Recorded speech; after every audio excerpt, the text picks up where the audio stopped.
আল্লাহ সাক্ষী, আপনাদের ঋণ পরিশোধ করার কোনো শক্তি আমাদের নাই। আমরা চিরজীবনের জন্য আপনাদের কাছে কৃতজ্ঞ। মহান রবের কাছে, প্রভুর কাছে দোয়া করি, এই জগতে আপনারা এই মজলুমদেরকে যেভাবে আশ্রয় দিয়েছেন, আল্লাহ যেন তার জান্নাতের কুলে আপনাদেরকে আশ্রয় দেন।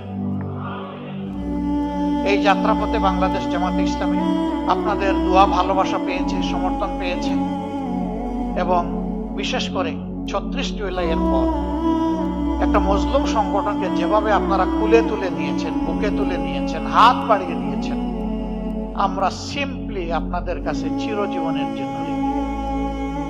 প্রিয় দেশবাসী, আমাদের এমন একটা সময় ছিল আমরা আমাদের কোনো ঠিকানা খুঁজে পেতাম না।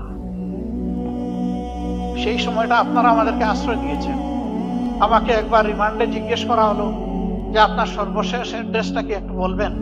আমি বললাম কোনটা বলবো? বলে যে কোনটা মানে? বলে আমার তো শত শত অ্যাড্রেস। বলে স্যার, এই অবস্থায় আপনি আমাদের সাথে